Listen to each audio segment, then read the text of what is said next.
¿Qué ha pasado en las últimas 12 horas en el estrecho de Hormuz? Creo que si miramos los últimos 3 días y la situación en Oriente Medio, hay muchos frentes abiertos. Tenemos el frente en el estrecho de Hormuz, entre Irán y Estados Unidos.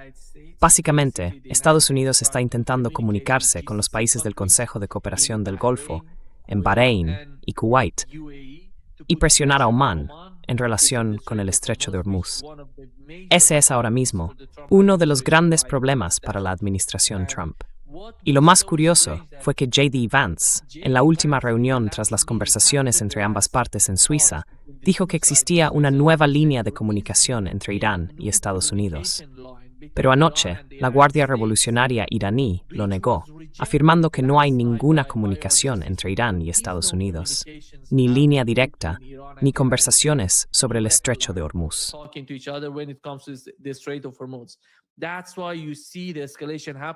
Por eso, estamos viendo cómo la situación se intensifica. Irán atacó uno de los barcos que intentó pasar por el estrecho de Hormuz.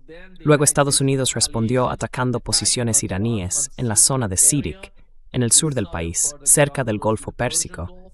Y después llegó la represalia iraní contra activos estadounidenses en la región. La agencia Associated Press informó que una base estadounidense en Bahrein fue atacada anoche. Así que, esta es la situación en el estrecho de Hormuz. ¿Cuál es su interpretación de lo que está ocurriendo ahora a medida que pasa el tiempo? Las dos partes están intentando, de una forma u otra, controlar el estrecho. Por un lado, Rubio viaja a Oriente Medio para presionar a Omán. Irán, por su parte, tiene su propio enfoque y sabe que mantiene cierto nivel de coordinación con el gobierno omaní. Pero, ¿cómo interpreta usted lo que está pasando en este momento? What do you make of what is going on right now? Nima, these are really good questions. Now, Nima, son preguntas muy buenas. Ahora, en tono de broma, diría simplemente que no pensé que Rubio tuviera el valor suficiente para visitar Bahrein. Y por lo visto, el ataque iraní a Bahrein ocurrió después de que el avión de Rubio despegara, cuando ya se había ido a otro sitio. Qué ejemplo tan inútil, ¿no? Visitar el cuartel general de la Quinta Flota, que ha sido, perdón por la palabra, prácticamente aniquilado. Y luego, cuando hablas de comunicaciones informales, los pueblos nativos americanos, a los que solemos llamar indios, tenían una expresión, escucha esto: el hombre blanco habla con lengua de serpiente. Bueno, pues en cierto modo, hay que entender un poco a los iraníes.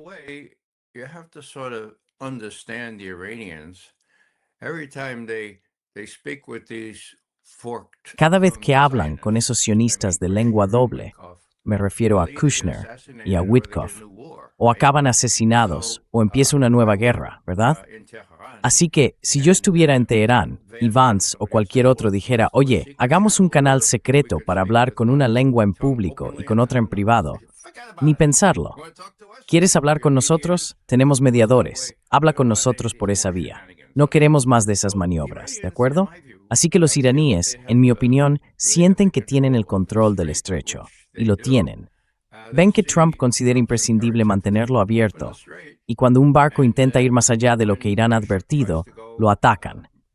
Entonces Estados Unidos responde, pero deja claro que, bueno, esto no significa el fin del alto el fuego.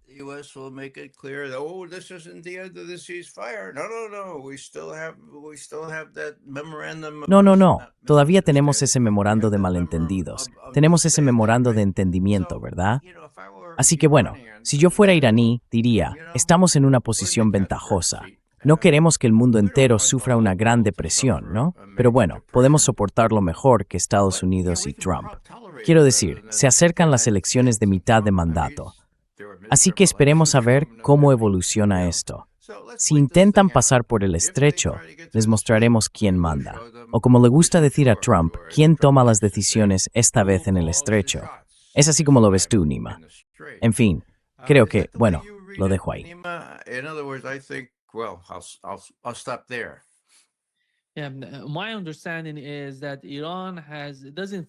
Por lo que entiendo, Irán no siente que tenga que darse prisa, ni que deba acelerar o escalar la situación, porque ahora mismo lo controlan todo. Además, hay comunicación entre el gobierno iraní y el gobierno de Omán. Emitieron un comunicado justo después de aquella reunión en Suiza. La delegación iraní dijo que dos de sus miembros, el presidente del Parlamento iraní y el ministro de Asuntos Exteriores, fueron a Omán y hablaron con ellos. Después de esa reunión, Irán y Omán publicaron una declaración conjunta en la que se decía que habría una tasa para quien quisiera usar el estrecho de Hormuz. Y ayer Bloomberg informó de que el gobierno omaní comunicó a los europeos que habría una tasa en el estrecho. Esa es la posición. Pero Estados Unidos está intentando manipular, de alguna manera, a los partidos políticos de los países del Consejo de Cooperación del Golfo, o quizá a los propios países, por crear algún tipo de división. Porque Rubio no fue a Arabia Saudí ni a Qatar. Fue a, bueno, esos...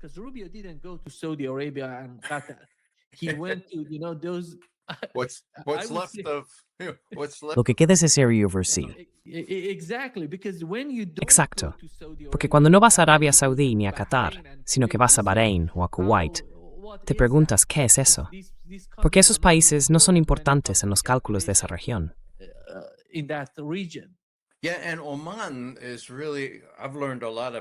Sí, y Omán es realmente, he aprendido mucho sobre Omán. Recuerdo cuando Arakchi se suponía que iba a reunirse, había planes para que se reuniera con Kushner, con el vicepresidente, no recuerdo bien, hace como un mes. Y él dijo, Islamabad es un sitio muy agradable. No dejes que yo te impida ir. Adelante. Pero yo no voy. Yo me voy a Omán. Hablemos del estrecho. Y luego volveré para hablar con los mediadores y después me iré a Moscú. ¿Vale? Así que no tengo tiempo para perder con vosotros. Esta es mi prioridad. Eso fue hace más o menos un mes. Y hoy vemos lo mismo con respecto a los omaníes, que han conseguido evitar el tipo de castigo que han recibido Bahrein y otros, y con quienes Irán siente que puede resolver este asunto en lo que respecta a la regulación del estrecho. Así que ya sabes, la gente habla de una bomba nuclear. So, people talk about a nuclear bomb. Oh, Tehran needs a nuclear bomb. Well, I think you and I agree. Oh, Teherán necesita una bomba nuclear. Bueno, creo que tú y yo coincidimos en que su bomba nuclear es el estrecho de Hormuz y van a aprovecharlo todo lo que puedan. Deberíamos mencionar, por supuesto, el Líbano. Madre mía. Estados Unidos insistió en que los negociadores israelíes y libaneses se quedaran un día más para lograr el último acuerdo, en el que habría una especie de retirada de algunos israelíes. Quiero decir, vamos, eso no va a funcionar. Hezbollah no va a ceder. Y si el pueblo libanés y los israelíes siguen intentando destruir a Hezbollah, no va a funcionar. Así que ese es uno de los, bueno, como tú sabes mejor que yo, quizá ese sea el punto débil. Y la prueba estará en los hechos. Y con eso quiero decir que si Trump no puede contener a los israelíes en el Líbano, los iraníes han dejado clarísimo que ven todo esto como un arco de resistencia.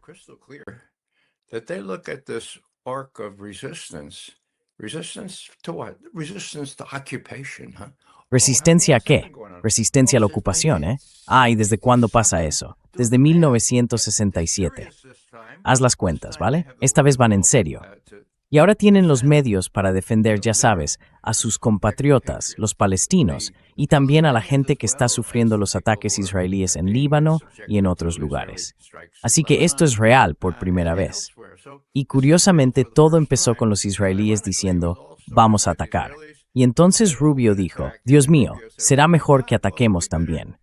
Sí, que nos unamos, porque vamos a actuar de forma preventiva, ya que probablemente ellos también vayan a responder contra nosotros. Así que claro, si reaccionamos de forma preventiva, nuestras pérdidas serán menores. ¿Hola? Esto fue 3 días después del ataque del 28 de febrero.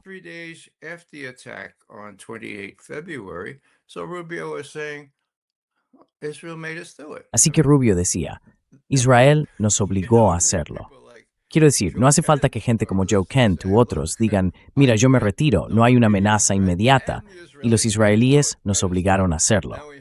Ahora tenemos al secretario, bueno, al próximo secretario de Estado, que además es lo que yo llamo, bueno, el que controla el flujo de información que llega al presidente, de inteligencia y de otras cosas. Y he empezado a llamarle una especie de esfínter anal, en el sentido de que puede abrir o cerrar el paso a lo que entra. Y dejará pasar inteligencia real de los pocos analistas responsables que aún quedan en la comunidad. No, no lo hará si no coincide con lo que quiere Rubio. Así es como lo veo. Supongo que me repito, pero es que mi opinión no ha cambiado en los últimos 2 meses, más o menos.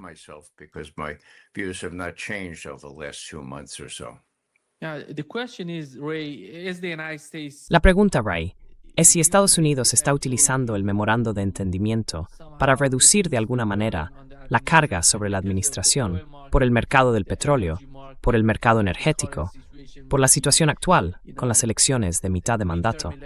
Y luego, claro, volver al tema de la guerra. Porque para quienes sostienen que Estados Unidos se está preparando para atacar de nuevo a Irán en favor de Israel, y por cierto, sabemos que Israel está presionando para que eso ocurra y que realmente quiere que Estados Unidos se mantenga en la región. Cuando miramos, por ejemplo, lo que publicó ayer el Wall Street Journal, se decía que las bases en Arabia Saudí y en Kuwait, junto con las de Bahrein, sufrieron ataques tan devastadores que Estados Unidos está pensando, o al menos reevaluando, si quiere volver allí o si tendría que moverlas más hacia el oeste. Eso nos lleva a Israel. Básicamente, están hablando de colocar las bases en Israel. No sé si eso haría a Israel más seguro, o al contrario, uno de los principales objetivos en cualquier tipo de represalia.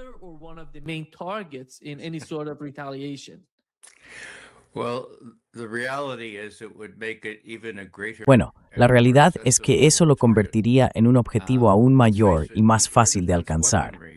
Seamos sinceros, el armamento de defensa aérea tan publicitado no es la cúpula dorada, sino la cúpula de hierro, ¿verdad? Y todas esas otras instalaciones, todos esos otros sistemas de defensa aérea que los israelíes presentan como totalmente herméticos, no lo son. Irán tiene misiles hipersónicos que pueden atravesar cualquier defensa aérea. ¿Cómo lo sé? Porque lo han demostrado. ¿Vemos las fotos, los daños en Israel? No. ¿Por qué? Por la censura extremadamente estricta del gobierno israelí. Así que ya sabes, Israel se enfrenta a una amenaza existencial.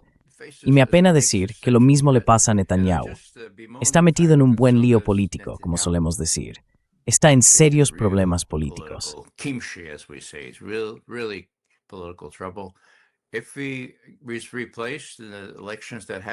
Si lo reemplazan en las elecciones que tienen que celebrarse antes de octubre, creo que va a acabar en la cárcel. Tienen pruebas contra él, y todo el mundo en Israel lo sabe. El problema es que la mayoría de la gente en Israel sigue creyendo, con esa idea obstinada, que pueden enfrentarse a Irán, que pueden plantar cara a todos esos enemigos. Porque cuando llega el momento decisivo, el gran papá Trump siempre acaba cediendo. Y ahí está la cuestión. Cederá esta vez. Creo que por primera vez en la historia reciente hay una buena posibilidad de que le diga a Netanyahu: mira, lo siento por tus problemas, te ayudaremos en lo que podamos, pero deja ya lo del Líbano, porque queremos mantener los estrechos abiertos y no podremos hacerlo mientras sigas atacando a Hezbollah en el Líbano.